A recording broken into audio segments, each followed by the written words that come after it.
I remember in my 5th year, I messaged my dad and I said, if I don't cross over from the red to the green in this year, I'm going to shut the brand down. So I do feel that a lot of women, especially in India, when I've spoken to them, it's a little bit harder for them than it is for men. At the beginning, when they would come to me, I'd be like, men are going to be like this. You just really need to know how to get your work done. Don't be so aggressive. Don't be so assertive. That was such wrong advice. They were 100% right. My team inspires me.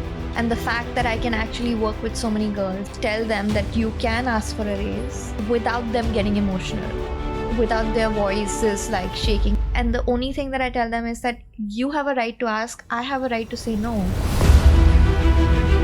They're still like, I'm his daughter, I'm her sister, I'm his girlfriend, I'm his wife. It's still all of that. We're actually fooling ourselves. Now when I look at myself, I'm nobody's anything. Shubhika. Yes, Shani. Welcome to Millennial Mind. Excited to be here. I'm excited to have you here. I can't believe the dates aligned. Yeah. And you're in London for like 5 days and you said yes to me. I'm very, very grateful. I was really excited to actually talk about it because there's so many people who reach out to me and they're like, we want to know your story and etc. etc. So I've never really done it this way before. Really? Yeah, so it'll be my first. Okay, thank you. Thank you for choosing me.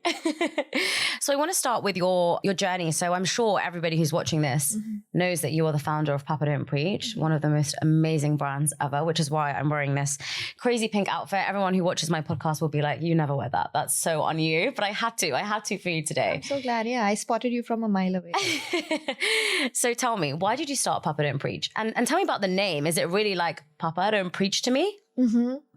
I think it always is an extension of you whenever it is that you're starting a brand, you're starting a label, you're starting any project.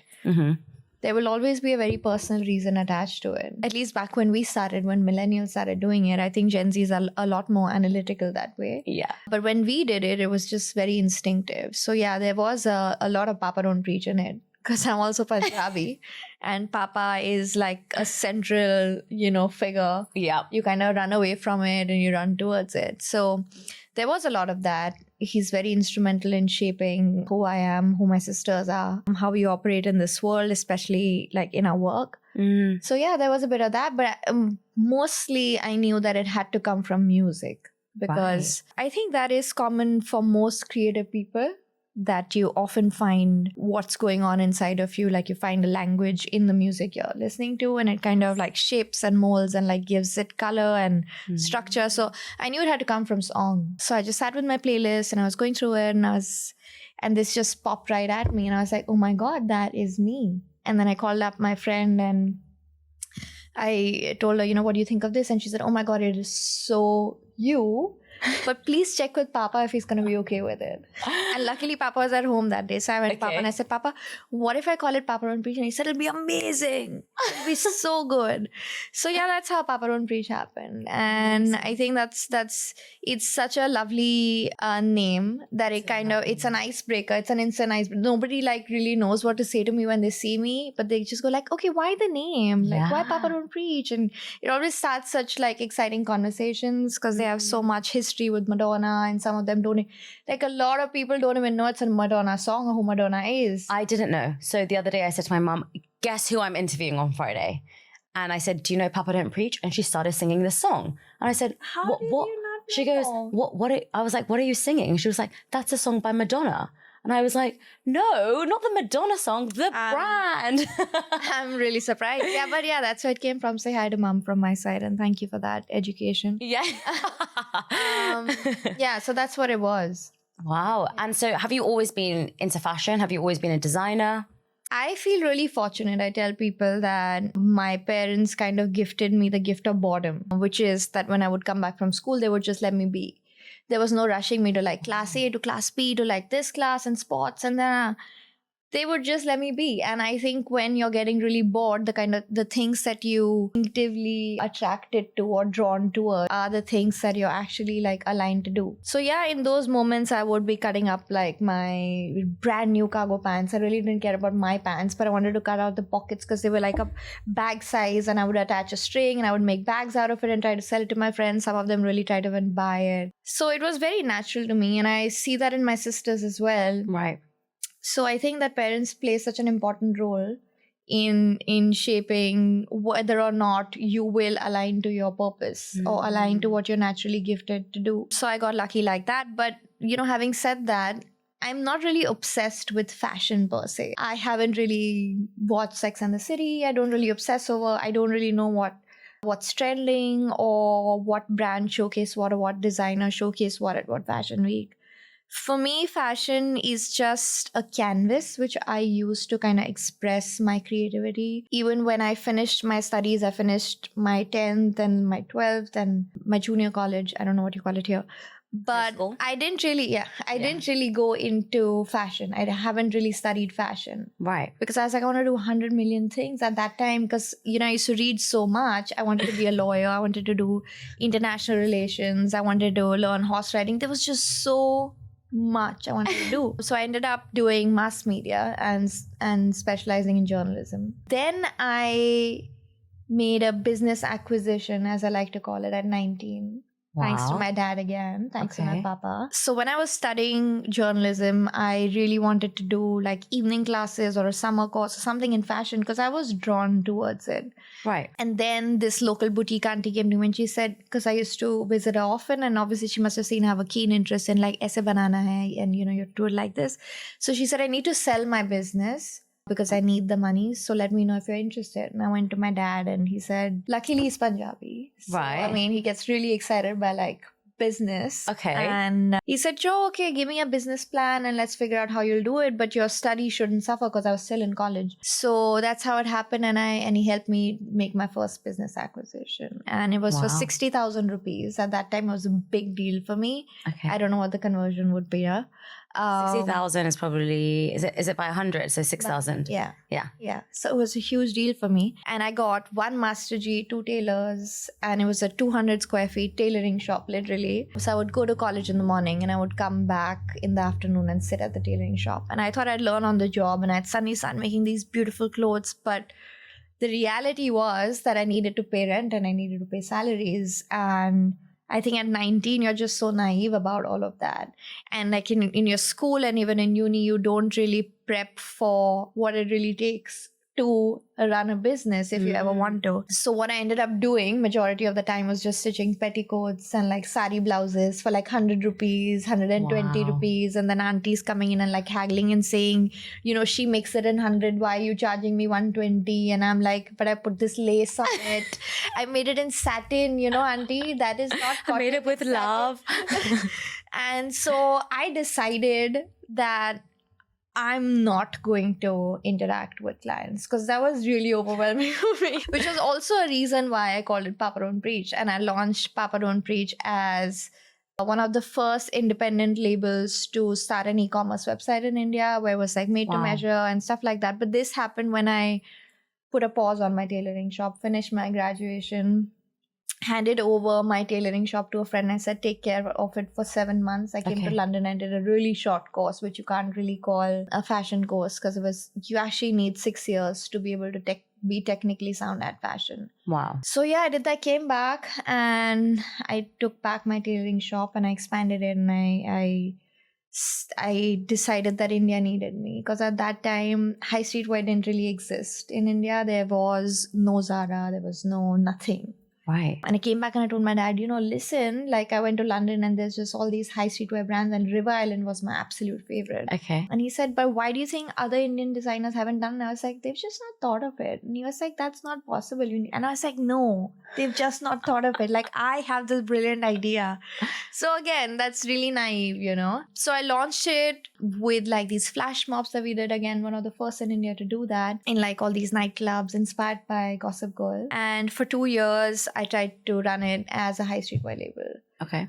But I kind of realized that when you live in India, you have to respect the fact that you are living in a culture that needs you to, if you want to succeed and if you want to like make money out of your business, you need to make Indian wear. So that's why I kind of switched. I still do Western, which is what I'm wearing, but 90% of it is the revenue generating part of it is the Indian wear.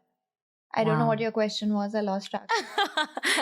It's perfect. So one of the things I've heard you speak about in other interviews, and you say some people switch off at this point, right, is when you say you were raised with privilege. Yeah. Now, I think I have a different perspective on this. You can never win with people because if you're raised with privilege, which we all are, by the way, to some extent, everyone has some level of privilege. Someone will criticize you and say, oh, well, you know, only because your family provided you with support that you were able to do that, right? And some people will say, you know, it's not really them, it's their family investing money, whatever. But if you did nothing, people would call you lazy. They would call you entitled. So when people are born into privileged families, which we all hope our children are born into, we all work hard. So our children, our future families, we give them the best of everything. So at what point what are people expecting, right? And you talk about this a lot. So I think my point was that people, especially on social media, they want to know the founder's story, right, as one that was really inspiring in a way that they were completely broke and they came up from nothing and then they built this and, you know, then it makes sense. Then it's something that you can, you know, pat on their back and say like, you did good and look at you. I think where this switch off is where you acknowledge the fact that, yes, I was privileged and I am privileged. I was thrilled that I was supported both financially, emotionally, in excitement and in enthusiasm by my family to do this. I think it's absolutely impossible to be able to do it without that. Having acknowledged that, a lot of people are privileged, as you correctly said. Yeah. The real question and the actual juice of the story really lies in what did you do with that privilege? Exactly. Did you build a business that now can support so many more and so many more families? We have 300 plus karigars and the extended families that now rely on the kind of business that I've built with the help of that privilege. Are you able to create the work culture that people are excited to come to work and say, you know, look, I work here? Are you able to have an impact in the world, even if it's in the fashion world, the creative world, by creating products that are created intentionally, ethically, beautifully, thoughtfully? Yes. So I think that that's the real question that people run away from asking because they need it in like a really short, hot bullet that, you know, I went from this to this. Exactly. And if you listen to me, you're going to go from this to this. And like, that's what I want to know. I don't want to know the in-between because I know that's the truth, that it's going to take a lot of work for me to go from point A to point B, but I don't want to hear about it because, oh my God, then I'll have to do something about it. You know, having said that, yes, the fact that I was supported at the beginning, and a lot of us are supported in the beginning, at least in India, we're very sheltered and we're very lucky that way. It's not the same here. I know a lot of girls here that I've been meeting on my trips to both New York, LA, and here, that a lot of the girls are self-made 100% because they don't have the kind of support we have in India. So I did get the start fund. You get that at the beginning. But if you are somebody who is very self-aware and a very responsible person, you will not be able to continue taking the money if your business is not working out. So I remember in my 5th year, I messaged my dad and I said, you know, if I don't cross over from the red to the green in this year, I'm going to shut the brand down. And he tried to message me saying, no, you know, I'm there and don't. And I was like, no, like, this is it. If it doesn't, then I'm not going to pretend that I can just continue doing this. So the first 5 years are so hard. And I wish I could have these conversations with the people who helped me reach here and get here, my friends who've been witness to me. And, you know, I used to call up my best friend and I'd be like, you know, Nisha, I have only 200 in my account and I have to pay kharchi. Kharchi is like you have to pay every weekly to your karigars. Oh. And we both would really laugh about it because it was just so funny that, people think we're running like these fancy businesses and this is the reality of it. And I just have so much faith in the universe that I'm going to get an order and I'll be able to pay off the kharchi, and it would happen. I would just get one client and I'd get that like 20,000 order and I'd pay off my kharchi. So I was literally going from like week to week to week to week and rent to rent to rent to rent. And yeah, I remember doing this exhibition and I had to pay rent that month, and I got, somebody paid me cash. And I quickly gave it to Lily, who was with me. So she joined me as housekeeping staff, but now she's my manager. Okay. Manager in terms of like my stock manager and things like Yes. that. I remember collecting it and giving it to her, and I said, "Bhag ke ja." And landlord Which means run. Yeah, run. The landlord is going to come and just give it to him. And so she ran, she put it in a purse and she's going and she's paying it.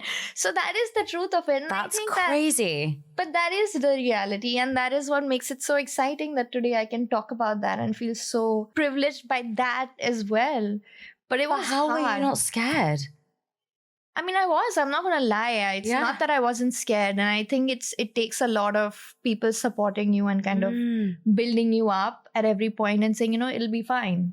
But there's a lot of resilience that you have to have when you set out to start a business, and a lot of faith. I just had a lot of faith that money will come and I will be able to make my payment. And it has happened. And I am like that till date, I'm getting teary. I just feel like that's such a crazy story, how you just didn't have the money to pay for your rent. Yeah. And people look at you now. And you said, and look, what's so fascinating me is you said for 5 years you didn't make money. Yeah, no, not at all. For 5 years. No, even now, there are months where our expenses are way higher than what we're getting, right? Because it's more seasonal if you look at bridal or Indian wear. So there are months, there are like 6 months at a stretch when we're not. But then there are 6 months when you do in season time. So that is any business. And that's what I say, that if you're aware at every point and if you're engaging in your business at every single point, there is no moment in time where you will sit back and say, look, I've arrived and I've done it. Because every day is a challenge. And that is the nature of business. Yes. At whatever level. There's just no such thing as an overnight success. It doesn't happen like that for anyone. Impossible, yeah. And everybody probably looks at you now and thinks, oh my God. When I've told some people I'm interviewing, they're like, no way. Like, no way. And even me, I was like, she said yes? What? Oh my God, this is crazy. Yeah. Because people look at you now and they see your brand as like what you are now. And they assume you've done that in like 2 years, 3 years. Nobody knows the long story. But one of the things I want to touch on is, you're very vulnerable and very open for telling me just now there are months where your expenses are higher than your cost. A lot of people wouldn't do that. And one of the things that I think we connected on initially was when you were talking about how people complain that your outfits are too expensive. Yeah. And this is a common theme that's happening amongst a lot of businesses. And I've heard a lot of memes and I've seen a lot of reels where people say, don't ask me for a discount. Don't ask me for the best price. The price is the price. If you don't like it, go somewhere else. Yeah. Talk to me about that. So I think that it's brilliant to be able to say it like that. But again, it is the same problem, which is that you're giving it to people in a bullet form, right? The truth is that would I today be able to afford Papa Don't Preach? Just, I like an outfit and I want to buy it. Personally, would Shubhika be able to buy it? No. I would have to probably save up for it. I would have to plan for it. So the truth is that it is expensive. Yeah. But it is luxury. Yeah. And why it is luxury is because it takes around 20 karigars so many days over a week to finish one lehenga. And then that is just the embroidery part of it. And then it goes for stitching and then it has so many processes. So something that is actually, if you go back to how when fabric is produced and dyed and shipped and packaged and then embroidered and then washed and then cleansed and if you go through all the processes, the product in itself is expensive. Right. Secondly, if you are paying more than fair wages, that is the added expense. Having said that, the product still probably is just 40-50% of the entire cost. Wow.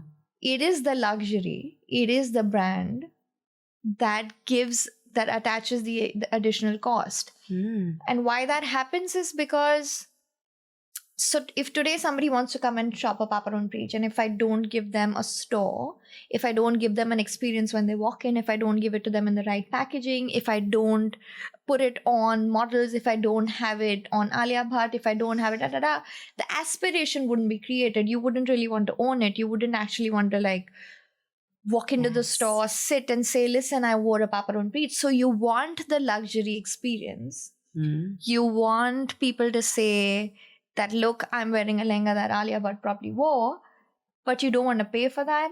You just want to pay for the product. And you want to pay for the product at actual product cost, which is just the product, not about not for the people who are making it, not for the people who are designing it.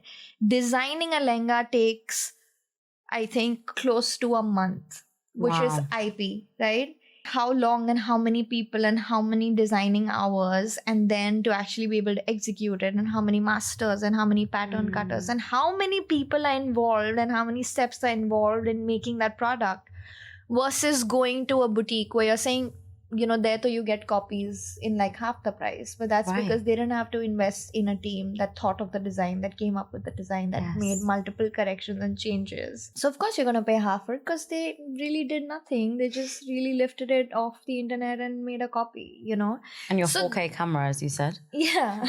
So like you come into my shop with your 3 cameras on your iPhone, you take my photo, you leave, and then you claim it's a Papa Don't Preach outfit too. Yeah.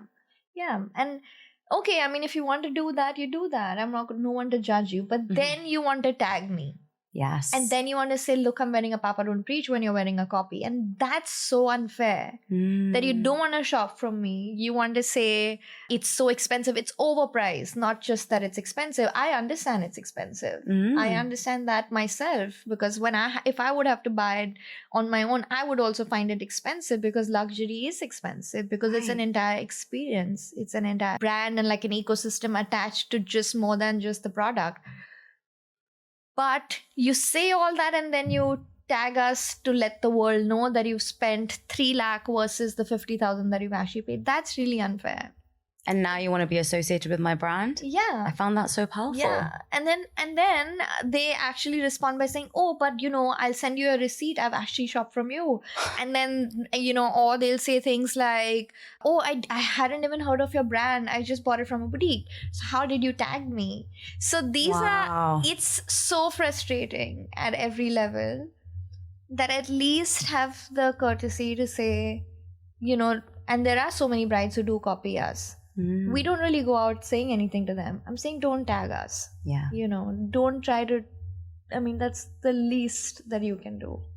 That's so powerful. I remember seeing your stories on that and I just thought, wow, I can't believe people are doing that. Yeah. Like you're copying the design, you have the audacity to tag the designer, and then when you've asked them to take it down, they say no. You know, and it's so funny because some wedding blogs actually like take those pictures, because the brides send them those pictures, right? And then we start getting orders because of the copies. And good.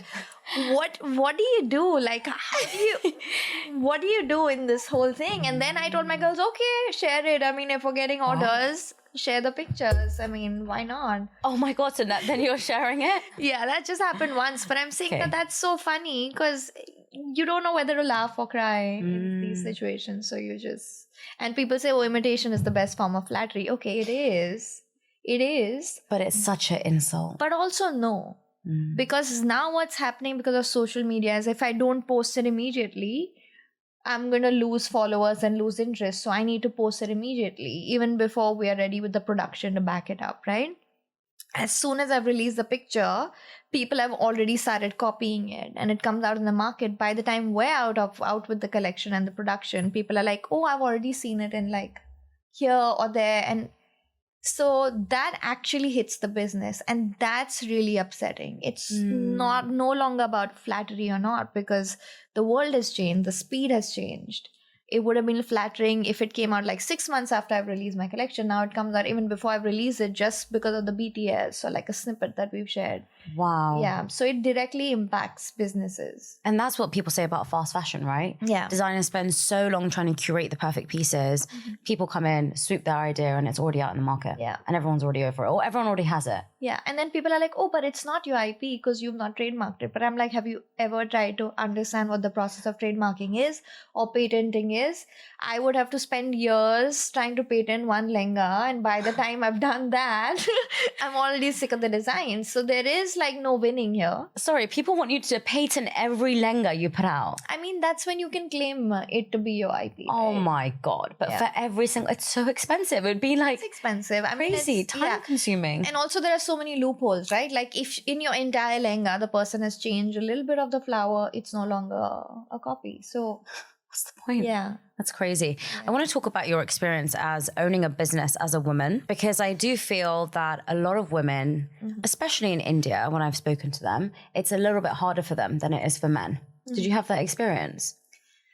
So personally, because I've never really worked anywhere but in my own label and I've always been in a position of power, it hasn't actually been challenging for me. But I do know the girls who worked with me have found it challenging because all the karigars that we have are 99.9% men. So the girls who would have to come in and like deal with them, they've found a lot of like, how can you be my manager and how can you, Wow. So that is like, even my shoe designer, my Tanu, she struggled a lot because she had to deal with the shoe industry, which was just only men, and she had to deal with vendors who were just extremely sensitive to taking directions from women. Wow. Yeah. So I've seen girls struggle. I haven't personally, maybe I haven't really thought about it as deeply as I should have, because I know that it is harder for women. And I don't think that that is just to do with us being in India. No, it's not. It is hard, yes, in general. But personally, I cannot really narrate any experiences. And how do you guide your team through that? So your shoe designer, you mentioned somebody else, when they're experiencing that. Yeah, so I think there I could have been better, because at the beginning when they would come to me and I'd be like, men are going to be like this. You just really need to know how to get your work done.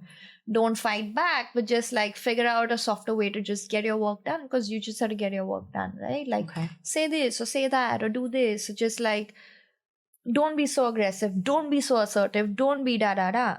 But now I feel like that was such wrong advice, because they were 100% right in wanting to do it the way, because there's absolutely nothing wrong in them asking why my order is not on time, or when will I get it, or can you give me an update, and these men would get really upset by that, like, well, how can she ask me? How they would message me, why is she, I don't want to talk to her, you talk to me directly, like, why is she going on asking me why and I was like, she's doing a job, but I should have kind of empowered her to say, fight back.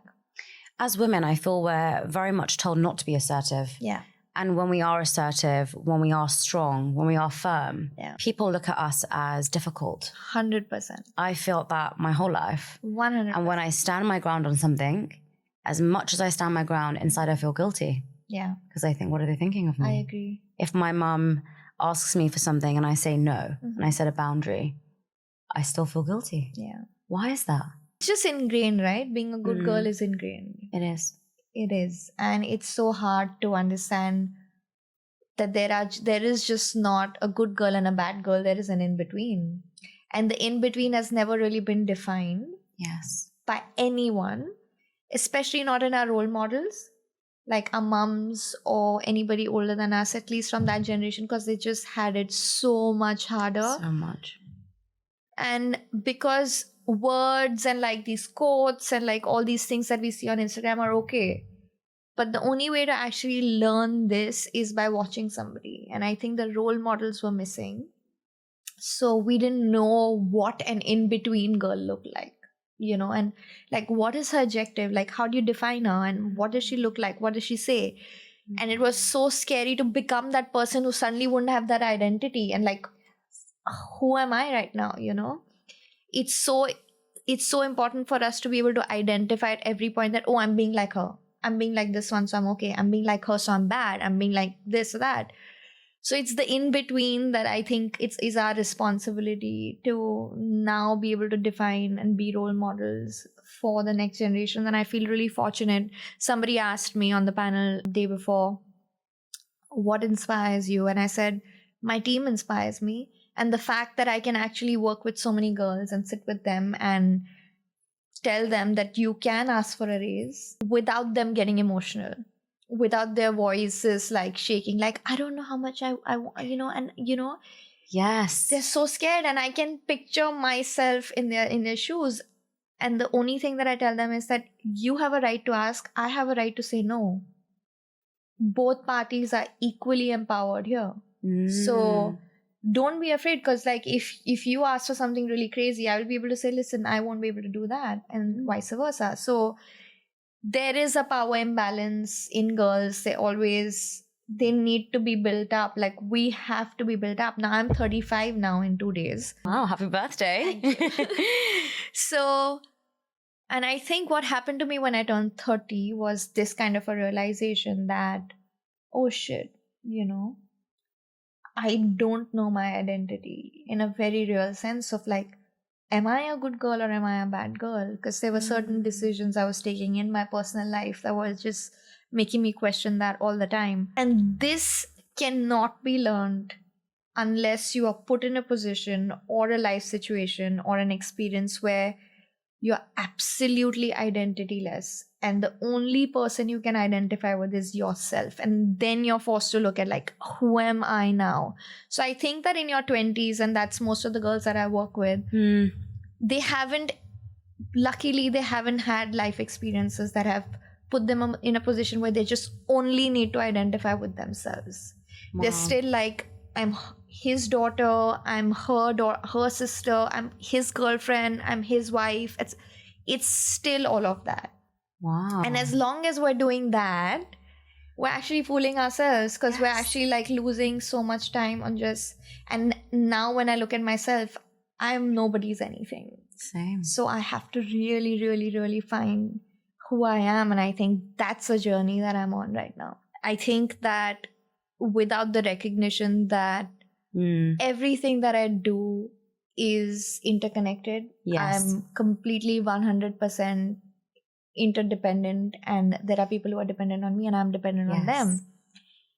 That's not what I mean by when I say like I have to identify as me. I think that when I specify that, I mean the question of like, who am I when there is nobody else's voice speaking through me, or nobody else's ideas of what I need to say or be like in this situation guiding me. That kind of a vacuum that gets created when you eliminate all of that and all of what society or your family or everybody has kind of defined for you. And probably I've understood that as my definition through them. That's what I'm talking about. But I would not have been able to do Papa Don't Preach without every single person who's been a part of my journey since 2000 and probably, I don't know, 10 or before that, like when I was 19. People are so important. Definitely. You cannot do anything in a vacuum in isolation. Never. I'm not a person who can even design sitting alone. I'm not a person who can like think of a caption sitting alone. I need people to like bounce off my ideas. I need them to say like really funny or ridiculous things and me saying, oh my God, that's shit. Like, I can do it better, even if it's for that. I do need people. You need people all the time. So the interdependence is is really key, actually. Yeah. And I think back to that point of how I feel like because I've always been so independent, I found it really hard to be interdependent. Right. Because sometimes I thought that means being dependent. Yeah. And so sometimes when I feel like I am reliant on somebody, I feel like, oh my God, this is like such an attack and it's to me, because I think like, oh my God, are they going to think I'm dependent on them? Because I'm not. I'm not dependent on them at all. But I've learned with time, especially in relationships, that you do need to be interdependent. I mean, I'm a solo person on my team, so I can't say that I work with anyone because I do this by myself.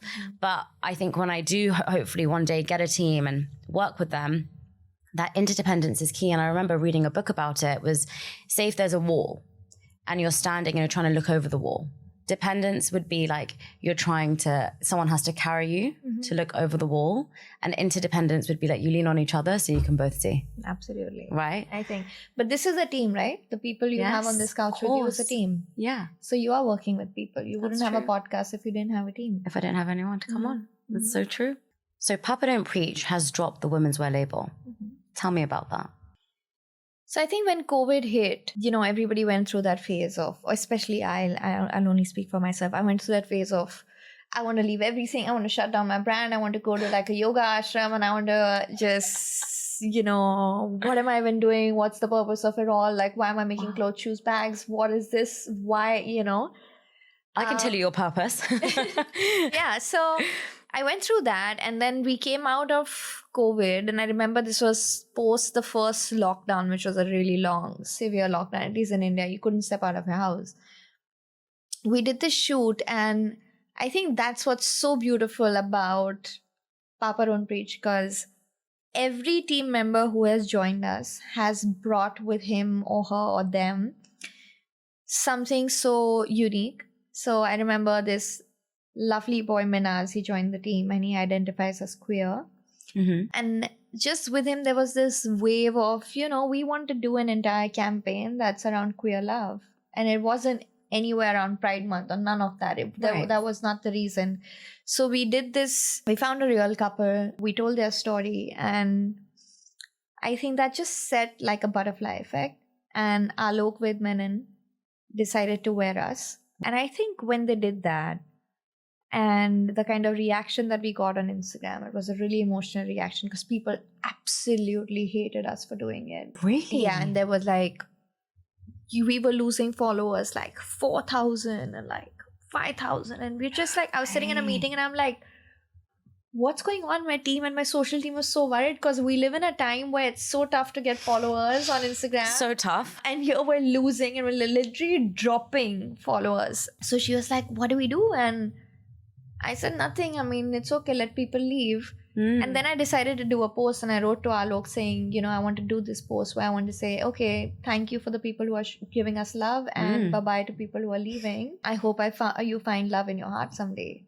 And Alok responded saying, that's so beautiful. And they were extremely touched by it, which was really touching for me. So when I did that and when they responded that way, and the kind of reaction that we got, and now we have brides coming in saying, that's when I decided I want to be a Papa Don't Preach bride, when I saw that moment. And I'm like, wow. Yeah. So we were always somebody because we're so much color, right? We were always dressing everyone. Everyone was okay to wear dresses, everyone, We never really consciously created clothes that could be worn by either gender unless it was a lehenga choli which needed like the padding and stuff like that. But after this episode, after Alok with Menon wore it and the kind of reaction we got, we decided to drop the women's wear label, the tag from our Papa Don't Preach women's wear label. We've dropped it. We're just a luxury label now. And I think that it isn't a really grand idea. It's something that was a very obvious thing that should have already happened really long ago and everyone should have kind of done it. And I think the whole point of fashion anyways, I always tell people that our collections are all season, our colors are all season. I don't feel like if we say we're being inclusive, why should we not be color inclusive in clothes as well? Why should there be winter colors or summer colors? And right, how is that fashion? The whole point of fashion is freedom. And why say summer collection, autumn and like winter, So we don't do none of that. So we are very inclusive in that sense towards colors and cuts and silhouettes and stuff like that. So it was just a very natural thing for us to do. And I'm glad that we did it when we did it. I just wish we had done it earlier. And I think I met with Alok in New York and had a really lovely conversation with them. And I hope that we see a lot more people, do that with fashion, degender it and just have fun with it and make it free again. Now, the last thing I want to talk to you about, unfortunately, I wish we could be here all day, is Papa Don't Preach in the Metaverse. Yeah. Now, you are one of the very few brands, the only Indian brand that are in the Metaverse. Yeah. What is the Metaverse? And God. why do we need Papa Don't Preach in it? So that is such a tricky question. Ask a millennial. I'm just still trying to understand that. I gather all my Gen Z in the office and I'm like, explain this to me. So it's a world that's getting created like the internet got created. Where like, I mean, don't quote me on any of this and fact check me at every point because I don't have the right technical words to explain this. But it's a reality that is being created. I'm not going to get into the technicalities of it. I watched my nieces in lockdown. They were preteens and they've come out teenagers post COVID. The entire time was spent on Roblox and like all these kind of games where the world is so real. They have best friends who are wishing them on their birthday, sending cards. They're meeting each other inside and they're going for like haircuts together in the game and they're going to.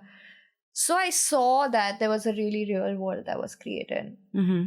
Now, fashion is something that, and I again understood it from a very young person. And she said that her brother is obsessed with Fortnite, which is a game where, you know, the Travis Scott concert happened. And she said he spent days and days and days and days picking his skin and spent so much money on picking the skin that he would wear to the concert. Because, you know, on Instagram, like 500 or like 1,000 people will see you for a normal person. But in the metaverse, there'd be millions who would see you wear that skin.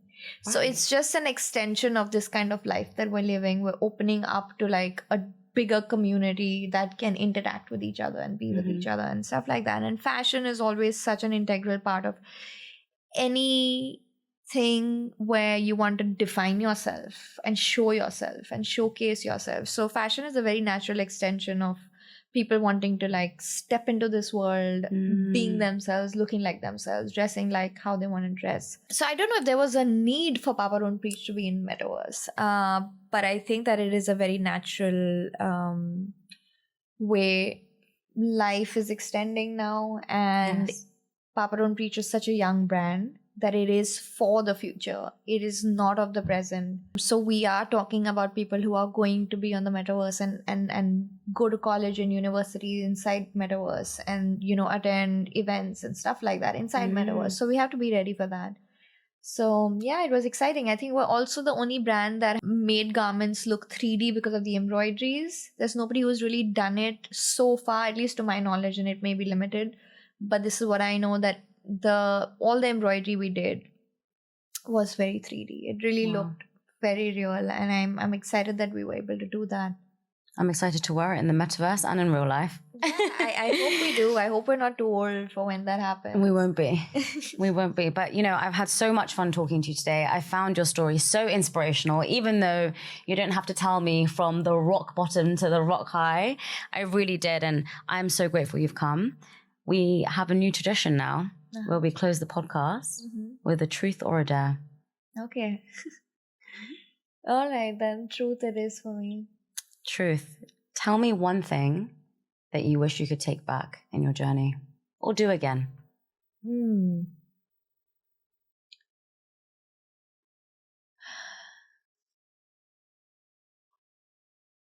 There is really nothing. But I mean, if I had to do it all over again, if I was a student of fashion, not in terms of like studying fashion, but I would definitely work under somebody. Okay. I skipped that step. I was in a hurry to kind of start my own business and like save India and bring like amazing clothes to India. But I think what that gives you is so special, and which is why it really hurts me that the younger generation doesn't want to do that anymore and doesn't want to like intern anymore and doesn't want to learn anymore because there's so much pressure on them. I don't know if the truth is a long answer.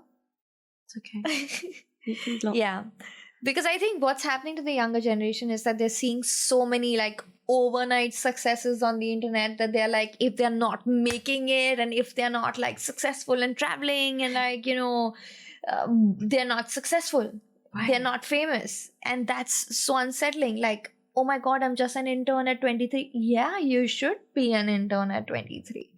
Even at 29 or even at 30. Yeah, I mean, you should be learning because it is the only time you can actually learn on somebody else's money and you're actually getting paid for it.